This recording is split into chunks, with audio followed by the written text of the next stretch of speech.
welcome everyone. I am Lisa, the founder of EdWeb, and just thought I'd come on and welcome Jenny House, who I've known for many years, who's our presenter today on our topic, Closing the Learning Gap, High-Dosage Tutoring Support under, I always never sure if it's ESSER or ESSER, so I'm going to say ESSER. That's it. That's it. Sponsored by Vidamo. And Jenny, really, really wonderful to have you joining us, President and Principal Investigator with Red Rocks Reports. So you've been studying education data for a really long time. Long time. Yep. Looking at the federal, state, and local funds. Yep. All right, that's great. We definitely need to know about that. And Jenny, should we talk about Vidamo a little bit? It's an online platform for live collaboration in teaching and tutoring. So I think Lee Wilson's going to come back on a little bit later, maybe at the end of the presentation, and let everybody know. But we're really happy that Vidamo is hosting and sponsoring. Yes, exactly. So Jenny, do you want to tell everyone a little bit more about your background? Yes. So years of experience in education, teacher, site administrator, and then district office in charge of curriculum and instruction. Then into the tech sector with HP and Apple, and then 3 venture-backed startups. The reason I bring all that up is always looking for where's the money. So I started in 2005, Red Rock Reports. And what we do is we follow the federal, state, and 3 kinds of local funds, the corporate, community, and private foundations, to help companies and educators find out what funds they can use to buy specific types of products. Because I'm sure all of you are just like I was, you're looking for the funds. And when I was in business, it was always where are the funds that people can use to buy the products. And when I did startups, the investors wanted to know. So basically, it's as Jerry Maguire said, where's the money? Mm-hmm. And I'm assuming that with the funding that has been available recently with the at any level that can support tutoring, right? To help with all of the learning gaps that have happened during the pandemic. And what I'm going to talk about, Lisa, is actually in the letter of the law. They call out tutoring specifically. And so that's an exciting opportunity.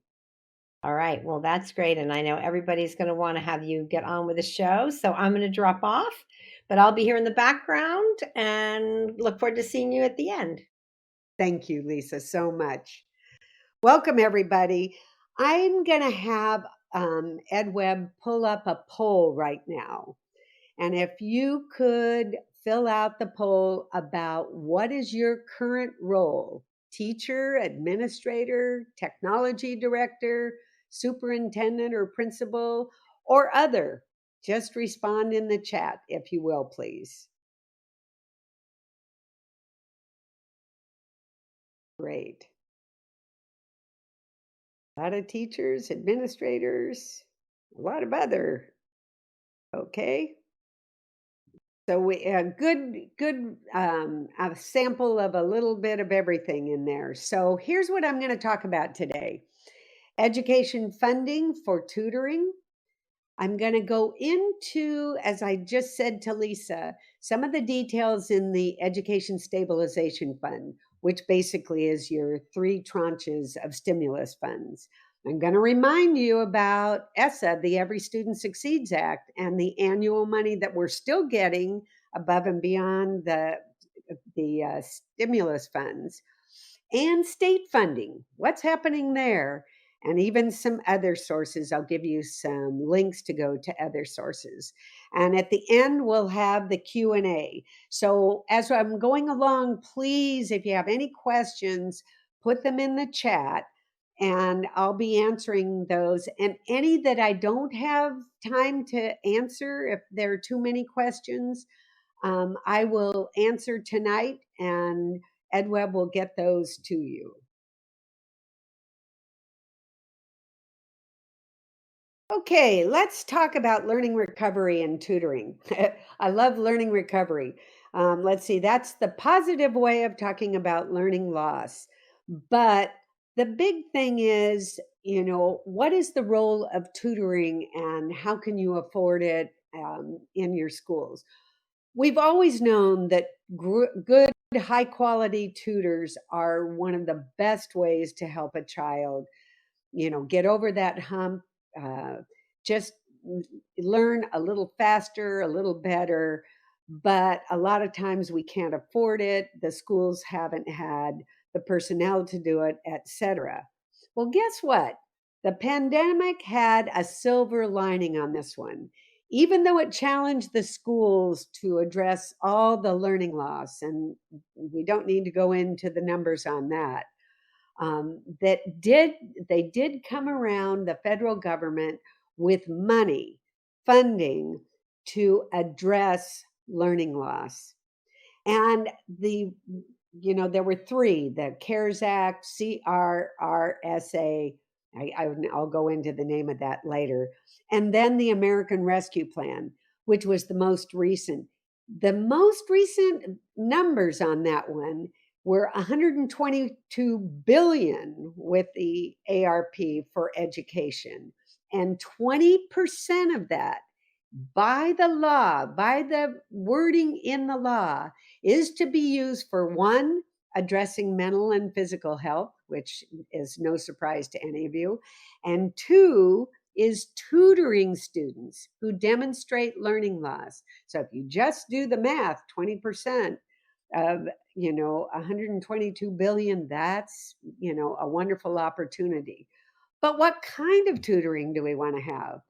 Now, we all know that the best would be if it could be face to face, one to one with a high quality tutor who could be ongoing, consistent education to each student.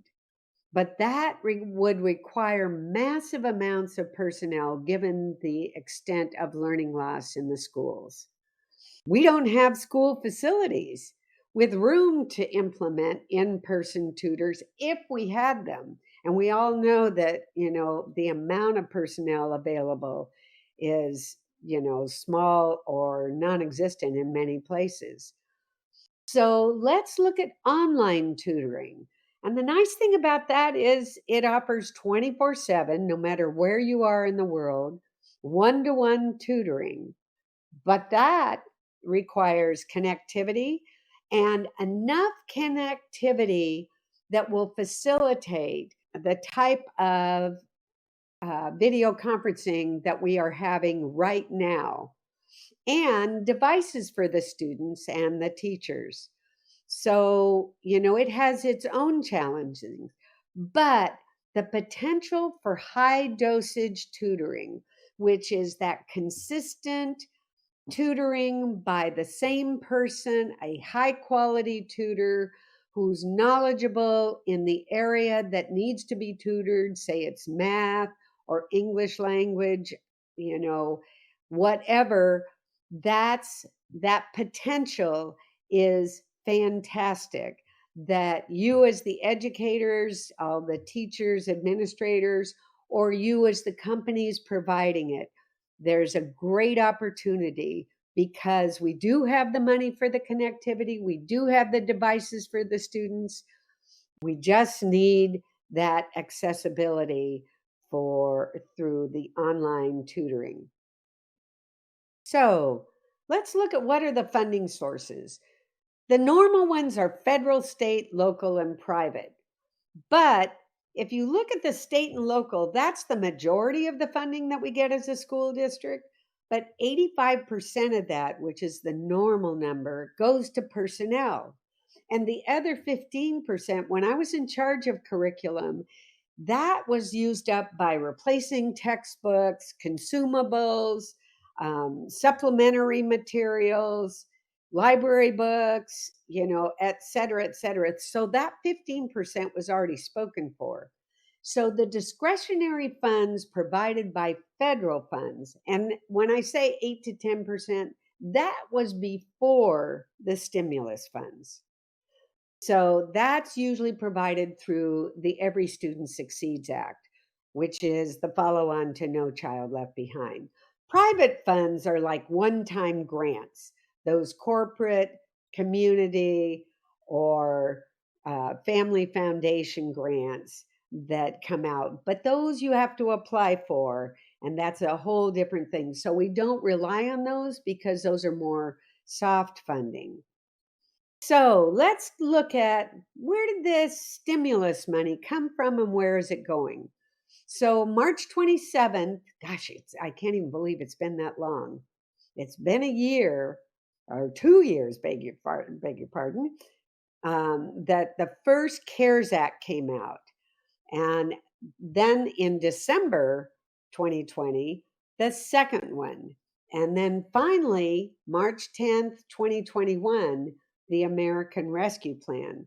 So, how much were those?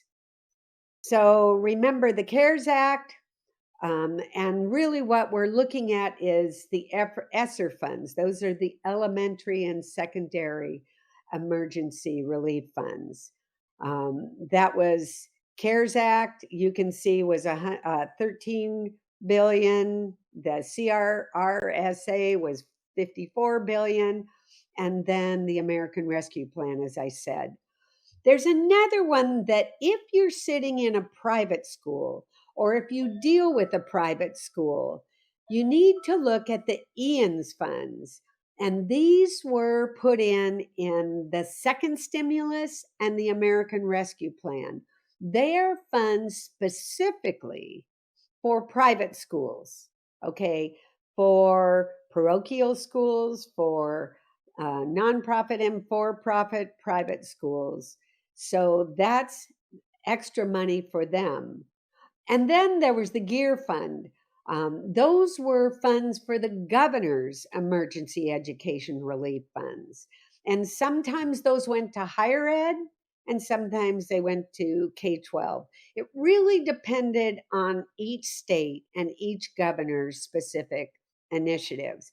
Any of this information, by the way, at the bottom left corner on the slides, those are hot links to where I got these. So when you get the slides, you'll have access to all of these portals to yourself. So this is that Education Stabilization Fund portal. You might say, wait a minute, I don't know how much our state got. So what you can do when you click on that hot link is you can see all of the states, and then you can click on the state. And here I live in Oregon. So here's what I see. I see, how much the state got for each of the three stimulus funds. And the interesting thing is how much is already spent. Okay. Because you'll hear, and the rumors about this money just crack me up that, it's all gone. It's already committed. There's none. Well, let's see. Oregon has only spent 13.6% of the funds. So that's pretty significant, meaning that there's a lot left over that's still to go. Let me give you a way the government was thinking about these three. The CARES Act was really put in place to reimburse the districts because remember, the pandemic hit us all very quickly, very quickly. And you had to go out and buy devices, you had to buy software, you had to, the teachers had to get the devices. It was pretty chaotic, as we all remember. And a lot of money came out of coffers that really weren't robust enough to afford this. We couldn't get a computer for every child, et cetera, et cetera. So the CARES Act was really meant to replenish those funds for the districts, to reimburse them.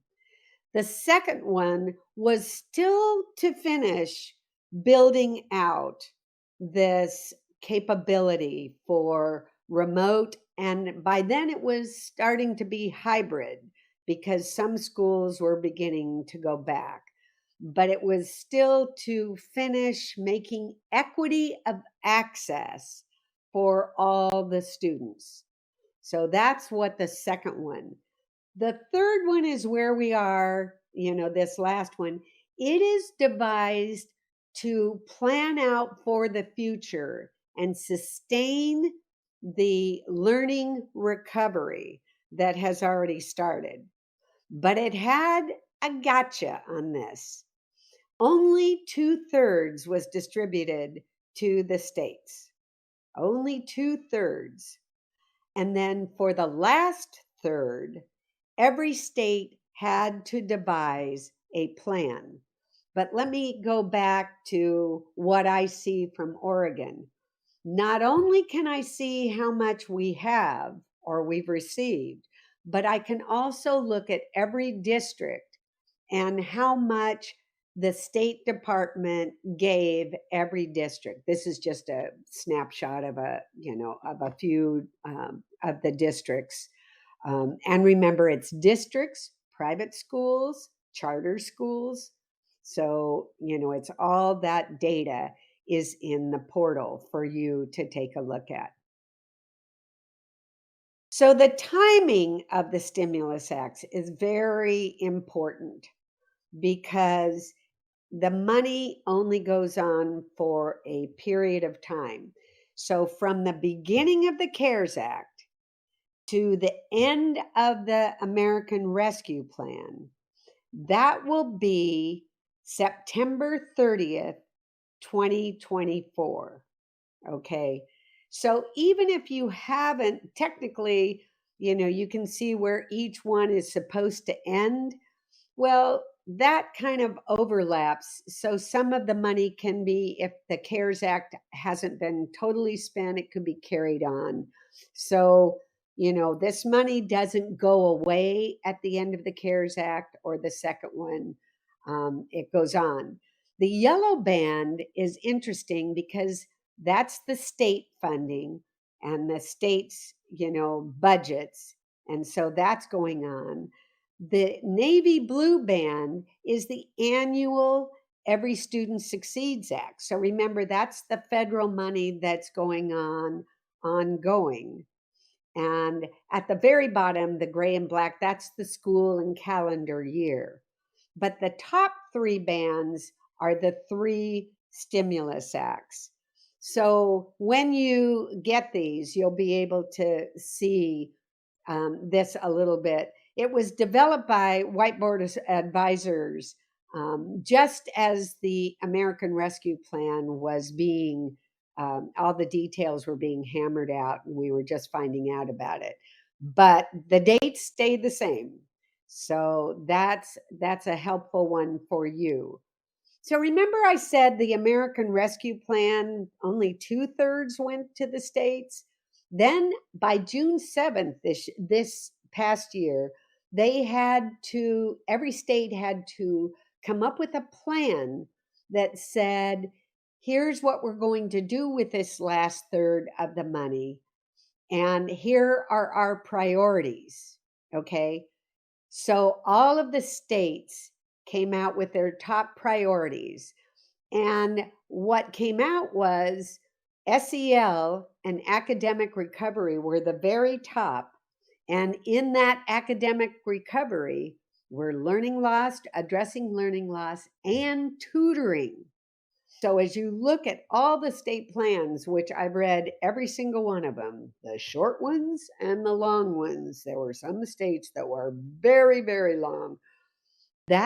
Those were the biggest ones, the biggest priorities that came out, which again, that high quality, high dosage tutoring, the money is there with with these priorities, even with that last third of the money. So I've at the bottom left corner, you have the hot link, and what you see in the snapshot is what you'll find when you go to that US Department of Education page. And each of your states tells how much they got, a PDF of the plan that they submitted, and then what was approved. Because some states, their plans were not approved and they had to go back. So if your state was, not approved, then they had to resubmit it. So the money may have come later. So literally, some states just got the money and are distributing it to the districts. So here's that academic recovery. And these were all the different things that were priorities that we saw in the different states. And there were 782 references for tutoring in terms of the spending. So this is a very interesting one. This is just an article that came out in the 74 million, that when you go to that site, you will be able to click on or read about the different states and what they have asked for the tutoring. So, it's just any information that you might need to help you make better decisions if you're in the school districts, or better products if you're in a company. These are different resources for you. This is an interesting one. It just came out. These are the latest updates that came out, published by Future Ed. And this is a report about the LEA spending, because not only did the states have to have a plan, but the districts have to have a plan in order to get the money from the states. So they are talking about, what their priorities are. So the interesting thing here, tutoring and coaching for math and ELA skills was 12% of what the spending is going to be, 1.7 billion to 3.8 billion dollars. So I think, tutoring is definitely on everybody's radar, to have that high dosage, high quality relationship building, excellent content tutoring, and much of it is online. So don't forget that you're still getting that annual funding. Remember when we looked at that chart? You're still getting the annual funding from the Every Student Succeeds Act. Title I still has tutoring in it, that's been there, as long as I've been, in different forms, but it is now called out, to help those students that qualify for Title I. ELA, the English language acquisition, these are more the non-English speakers. The money for that tutoring is definitely there. Title IV, Part A, remember that's a newer one that's supporting students and their academic enrichment. Remember that has three parts. 20% goes to well-balanced curriculum, 20% goes to safe and healthy schools, and 60% goes to effective uses of technology. Excellent funds for tutoring, across all the subject areas. IDEA, which is special ed, that 15.5 billion, definitely, for students tutoring, to meet their IEP requirements. That is one of the most effective uses of tutoring. And finally, 21st Century Computer Learning Center or community learning centers. That's a great source for after school, even summer school, before school, etc., for whatever the priorities are that are in the grant to that state. So that's another one for tutoring. This is always an interesting one to me. You can see the various rates, of the money. The CARES Act was fairly small. Then you look at Title I and IDEA. We used to think that was a huge amount of money, but then stimulus two, and finally the American Rescue Plan. So the amount of dollars are just huge. But I really want to caution every single person on this webinar. Remember, there is a funding cliff. Great news is we have the stimulus funds. They end September 30th, 2024. And I call that a funding cliff because those monies that have been obligated up until that point will no longer be available. And so the types of funds that you just saw in the Every Student Succeeds Act, that's what you will need. So as you're spending all this money, always keep in mind, how will this tutoring be sustainable throughout the stimulus time and then thereafter? Because tutoring should always be available to students that need it. The president's proposed budget, pardon me, which has not passed, it has a couple of interesting things. One is when it first came out, it had a $20 billion increase to Title I. Remember, Title I right now is sitting at, 16 billion. So that would be, $36 billion. That'd be pretty good. The Senate already has their version, they've cut it to 15.5 billion, but that's still extremely significant. And the special ed has a 2.6 billion increase. However, the budget has not been addressed yet. In fact, currently we're sitting in what's called a continuing resolution through March 11th. That means that we're at the same level as we were last year. So it hasn't gone down, but the new budget has not been passed. And my guess is, I know they're going to try and address it before March 11th, but with everything that's happening with the Ukraine situation, my guess is Congress is going to be a little busy and will continue the resolution a little bit longer. So here's some funding resources for you. First of all, the way the money was allocated in the stimulus was by Title I allocations. So thinking of every school of how much you're getting for, or every district for Title I, that percentage was the same when they allocated the stimulus funds. So how do you find out what your allocations were? This is a hot link that'll take you to the ed.gov site, and it has actual Title I allocations for every state and every district. So you can find out what they were.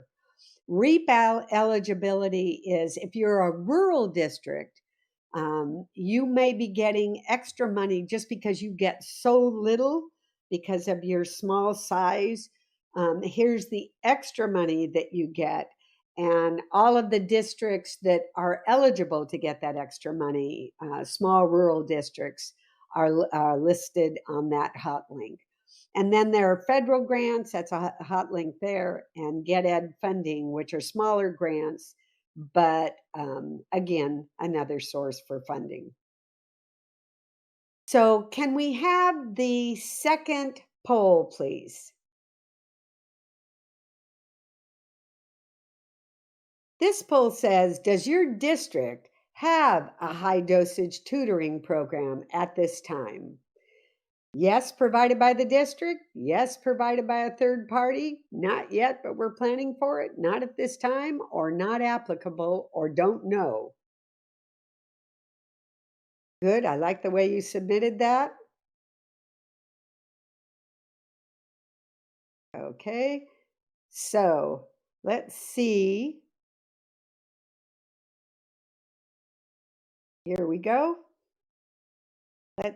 There's the totals.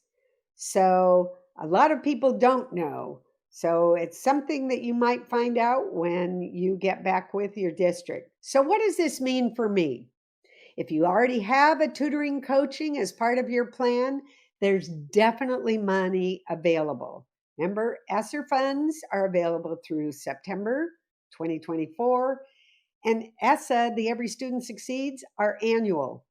And those are still coming in. Remember those, the federal budget comes October through September 30th. Your school budget is July 1 through June 30th. So there's a little bit of, in between there, but that's how it comes. But make your plan sustainable. If you leave and don't remember anything else, please remember, make it sustainable through the funding cliff and thereon. Okay? Is ESSA enough to sustain your program? So, that's, you want to get everything in place. Everybody have the equipment, everybody have the software, have the processes in place, have the professional development for your teachers in place and your tutors so that it can go on, because it's always needed despite the pandemic. So I'm going to open question and answers, and I'm going to bring back Lee Wilson to help me on this. Lee? Hey, Jenny. We've gotten some great questions in, so I'm just going to sort of go at these. One question that came in is, are the ESSER funds available to use after 9/30/24 if they've still not been used up by the state or school district? And I guess a related question on that would be, do the funds have to be spent or do they have to be committed? Great question. Great question. So, any funds that are not committed or spent on September 30th, 2024, go back to the federal government. Okay. They cannot this can't go on for ad nauseum. The second part of your question, Lee, is very important. Can they be committed? Yes. We call that obligated in the technical sense, but those funds can be committed. And here's an example. You want to put in professional development, but that's going to go on throughout the 24-25 school year. So it can be committed, but not delivered except through there. Same thing with a subscription. It can be committed, but not delivered. It'll be delivered throughout that year. But those funds have to be obligated, committed by September 30th. So just one clarifying thing on that.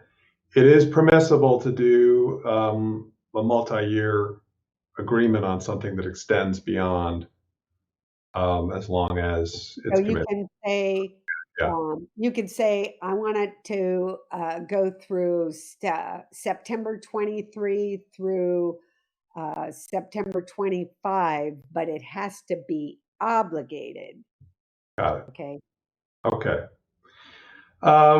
Here's another one. Are any of these funds available for summer programs at 501c3 centers associated with the school system? Great question. Summer programs are actually called out in the American Rescue Plan. This summer is going to be absolutely huge in terms of money to address learning recovery. So remember, this isn't core curriculum. So, what are you doing over the summer to help these children to, again, progress? And that includes an assessment at the beginning of the summer and at the end, to where are we now and where have we progressed to at the end of it. But the money for summer school, definitely. And the second part of that, go back again, Lee, with the summer school. So 501c3 centers associated with a summer school. So if they're associated with the school district, and a lot of them are, yes, it can be. Not a 501c3 that has nothing to do with the school district, like a hospital or something like that. But if it's working with the school district to provide that, yes. Okay. Is there ESSER's funding specific to students who receive special education and have learning loss And this question came from somebody in Washington State where those are called recovery services. Yes, absolutely. And in fact, it's called out in two places in the regulations. One is, all of these services actually, the mental health, the physical, that definitely so all of the SEL for special ed, and then the learning recovery for special ed. That and they absolutely say special ed students should be, part of that. So yes. Right. Does the funding, there were some questions about qualifications for tutors. And I guess in the context of this webinar, does any of the legislation specify what qualifies as a tutor, or is that really up to the district and state? That's really up to the district, Lee. Because, and let me give you a couple of examples on that. The legislation does not call out. It says high quality tutors, but it's up to the district or sometimes the state to say what that is. Let's give an example. Right now in New Mexico, the National Guard has been called in to help fill in teachers or substitute teachers. They may not have a teaching credential. In fact, I would bet my bottom dollar that not all of the National Guard has teaching credentials. But and I'm not saying that derogatory. I'm just saying, they come from many different jobs, many different careers when they're part of the National Guard. So, but do they have a specialty? And maybe, it's a software developer, and so they're helping, in coding or, things like that. So it's really up to the state and the individual districts to monitor the quality of the tutors. But what I think is so important is that they are monitoring the quality and that they aren't having a different tutor every day. That personal relationship with the child is, or adult is really extremely important. So, let's not have, a turnstile of, different tutors coming through with all these kids. Part of what they need is that consistency of a high quality tutor and that relationship with the tutor. Great. I think this will be our last question probably. If somebody's in a school district and they're not quite sure who's handling the tutoring for the district, do you have some suggestions on who they could approach to find out more about that? Well, again, a very good question. Everything that we've talked about in terms of the money today is really more federal funds. So if you have a federal programs director in your school district, that would be, or that office would be the first place I would start, because that's where the money is coming from. If you're in a district that doesn't have that, I would go to the instruction department. And if there's a curriculum coordinator, or even if it's a really small district, it may be your assistant superintendent of instruction. And if it's a very tiny school district, the superintendent. But it really depends on, the size of your district in terms of who you go to. But bottom line is, it's a federal program. So usually programs that are funded by federal monies are managed through the federal programs office. Okay, great. I'm going to slip a question of my own in here. Good. That is, when you showed the state portals, Yeah. and how much has been committed, is it reasonable for people to assume that there's a time lag on that? So if it says 13%, it's probably 20 or something like that. Is that? Very good. Yeah, definitely. Definitely. Um, all three stimulus acts call for fiscal transparency. Okay, which is why they even have that portal, Lee. But the states were kind of caught, you know, red-handed on this one because they didn't have a way to collect that data quickly. There wasn't a database to funnel that into, and that's a pretty expensive thing to do, let alone the individual districts, to at the finite detail. So two things about that is one, getting the data and how fast that's getting up to that federal portal. So I would definitely say, um, you know, a minimum of, 10 to 15% is not recognized there.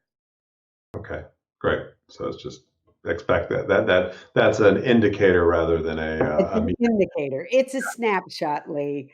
But the important thing for everyone on the call to remember is there's still a lot of money to be spent, and we don't want crazy spending. This is not the time to, go out and buy new uniforms for the football team. So people have to be really pretty careful on that, because technically the parents have the right to know what the money is being spent on.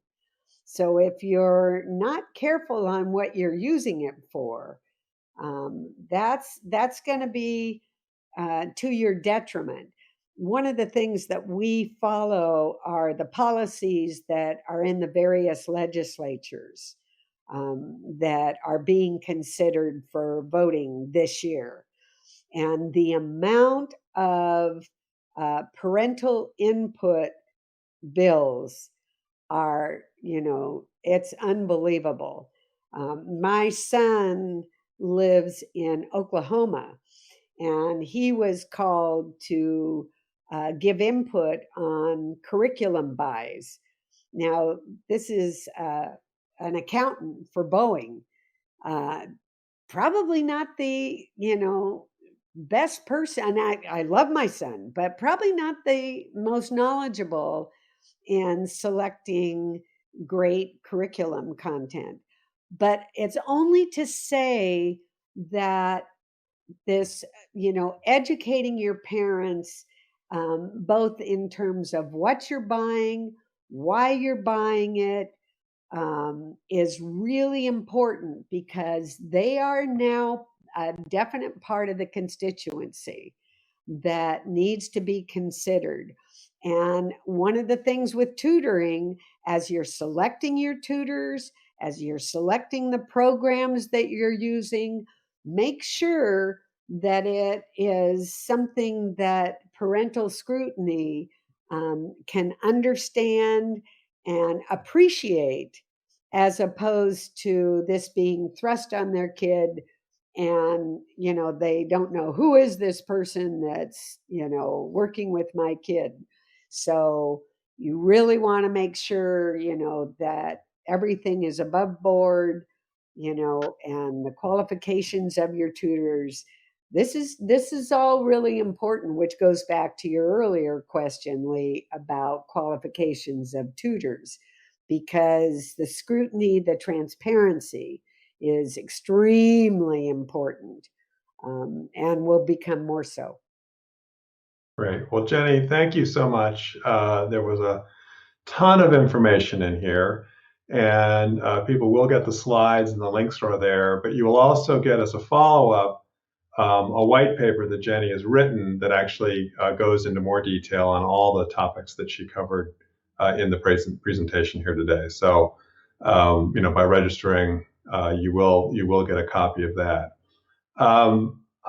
Vetimo is the sponsor today. I'm a senior advisor to Vetimo, and I'd like to take just a couple minutes and tell you about Vetimo. And there we go. Okay. So Venimo is a virtual classroom platform, and it's got all the components that you would hope. You've got the student engagement components, the class management components, lesson preparation and delivery components, and extremely strict privacy controls on that. And so these are just a few of the features, but think of this as an online community, but purpose built for classroom use. This is not a business tool that's sort of getting shoehorned into schools. This is a tool that was built by teachers for teachers. And you keep everybody, you can break people out, you can take them into small groups, you can deliver the content. You've got lots of classroom management tools down to the individual student level or subgroups so that the teacher really has total control over what's happening in the virtual environment. There's even distraction notifications. So if somebody is off clicking in another window, a little icon that shows up that both the student and the teacher can see that tells them, we know you're not looking at the screen, but you're free to do that because maybe you take your notes somewhere else and everybody knows that. So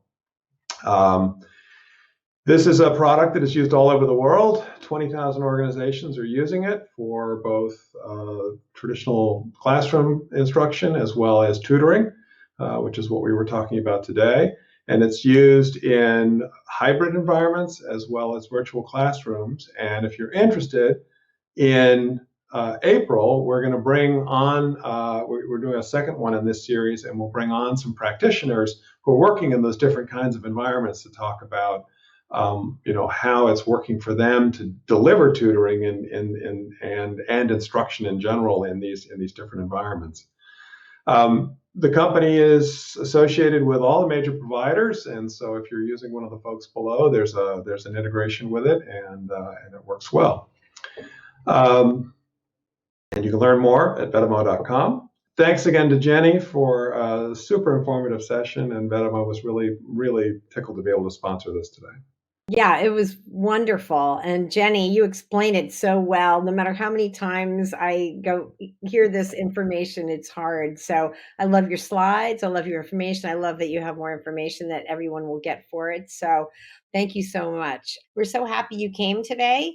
And Jenny, thank you so much. Lee, thank you very much for suggesting that we do this session, because I think the information has been really helpful and informative. And I learned a lot about high-dosage tutoring, which I didn't know before, and how to get it paid for. Good. Thank you for the opportunity. This is the greatest platform, Lisa. Thank you. Thank you. Well, and you all are a wonderful community. So thank you all for coming. We really appreciate how engaged you are in the chat, and your comments and questions really help us all learn more. So thank you all. And Lee, I'm looking forward to doing the next one. I think when the practitioners come on, we love, hearing from them, from hearing. One of the great things about this is to hear about it from all sides. Great.